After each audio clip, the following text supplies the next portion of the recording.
Welcome back on the Silk Road. Today from Tash Rabat. Yesterday night, we made all the way from the Sonker Lake towards this place, and yeah, there are really, interesting intersections of the old and new Silk Roads.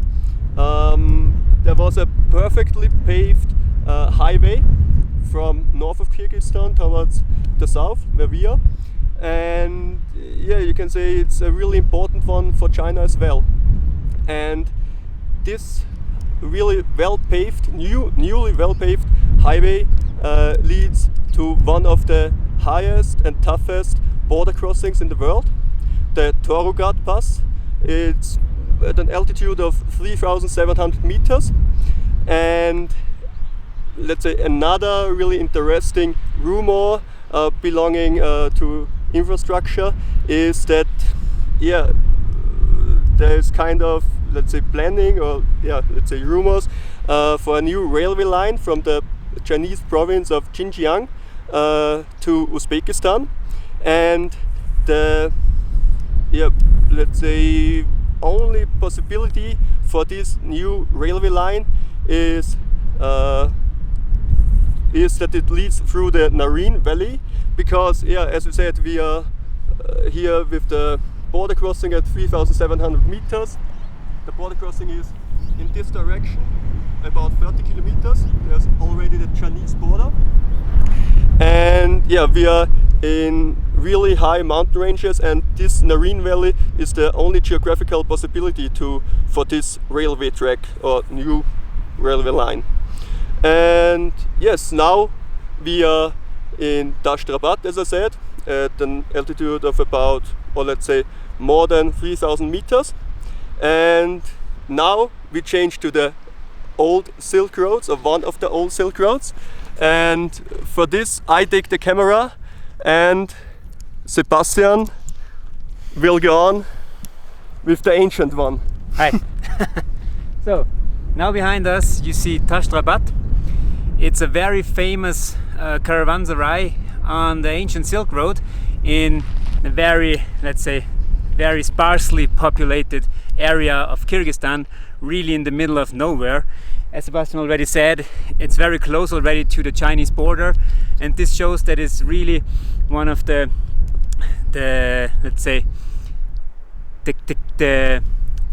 most impressive caravanserais that still exist on this route, and it's very close to the Chinese border, and it's also very interesting for the Kyrgyz identity. So it's a very famous building in Kyrgyzstan, and the profile, the picture is very often portrayed elsewhere in Kyrgyzstan as well.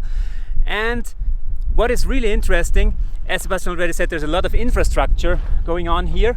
And maybe a short look in this direction back where we came from. You saw it before with Sebastian. This is the road leading here.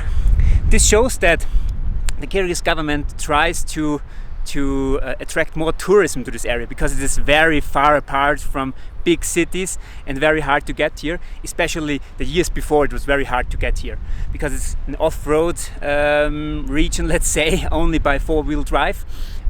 And on all the digital maps it says from the highway, from the very important one for China, as Sebastian mentioned before, up to here it should take for 14 kilometers about 1 hour. But we drove it yesterday night up here, and we were really surprised. It took us about 20 minutes, so it was really fast because the road was really prepared for further tourism. And you can also see here in the area there are a lot of yurts. These are yurt camps, especially for tourists, and there's also a parking lot for this spot here. That's quite interesting because, as I said, we're at an altitude above here. We are at an altitude of about 3,200 meters, and to find such an infrastructure in such a remote place is really interesting. And I will tell you now more about Tash Rabat, this place. As we already said, it's a very important one of the last really remaining caravanserais that are still existing in such a good shape. The interesting thing about Tash Rabat is that it wasn't a caravanserai. It wasn't built as a caravanserai. It was built, and this is really interesting for our connecting cultures perspective. It was built as a Christian monastery. So imagine this: we are here in the Kyrgyz mountains, in the Tian Shan mountains, close to the Chinese border, and here you can see a Christian monastery. This is really important because during the Silk Road ages, this monastery is a Nestorian one.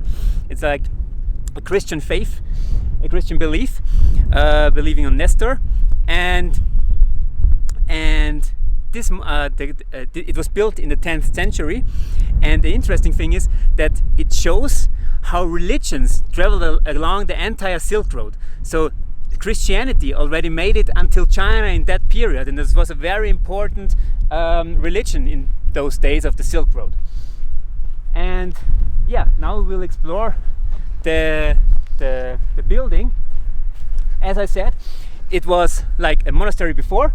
This was only revealed about 40 years ago by the Kyrgyz Historical Institute, and before they thought it like a Buddhist monastery maybe.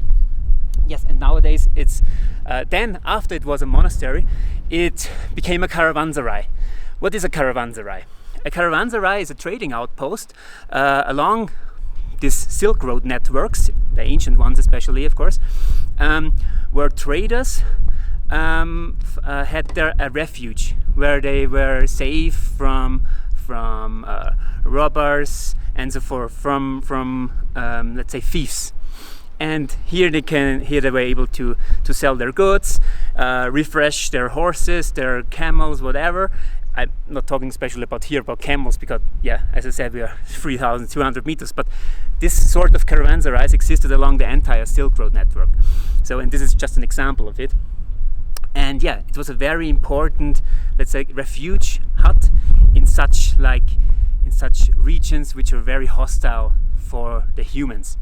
And yeah, we will now enter it and get a short impression of it, how it looks like inside. So this is really how it looked like back in the old days. Of course, there's not much here as well, but there are about 31 rooms here, and each of which has, of course, different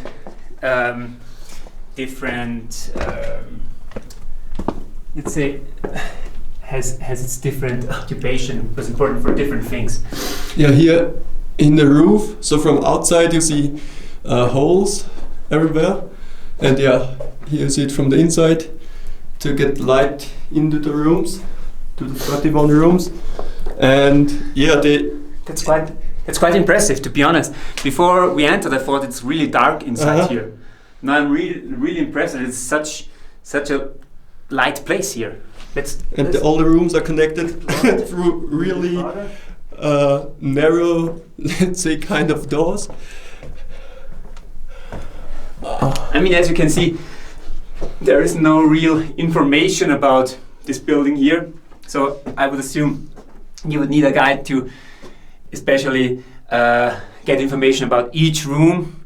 But I would assume that there are like many different things were done here, like dormitories, kitchens, trading bathrooms, maybe some sorts of this. It's well restored, I would say. It's in really good shape. And I think that's the central dome. That's the central dome, yes. The big one you see from the outside. Wow. Yes. And imagine this place back then, during the ancient Silk Road times, how lively it could have been. Here you can also see remnants of of the surface. So it surface. Was not like stone only. The stone surface. It was covered with mortar, with ornaments. And it must be really beautiful and a very lively place and a very vivid place. And it's interesting that there is like black. It seems like if there was like a fireplace, and you can also smell it a little bit. It smells like fire or something has been put on a stake, like on a stake with wood and cooked by fire. It's really, really, really impressive one. I mean, for that is such an old building in such a remote and hostile area. There are also some graffitis you can see up there. But as you said, there's not much information inside here. That's on the one hand, that's really sad, because of course individual tourists cannot really easily go here and do it by themselves. They have to inform them by themselves before, in advance, or you can take a tourist guide, of course, and the people here around you can help you, of course, as well.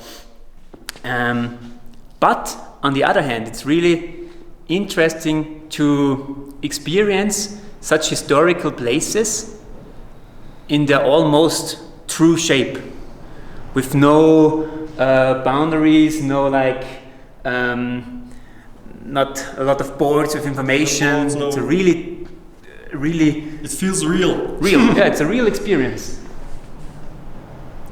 So, and with one last sequence of the main room, we say goodbye, see you soon back on the Silk Road.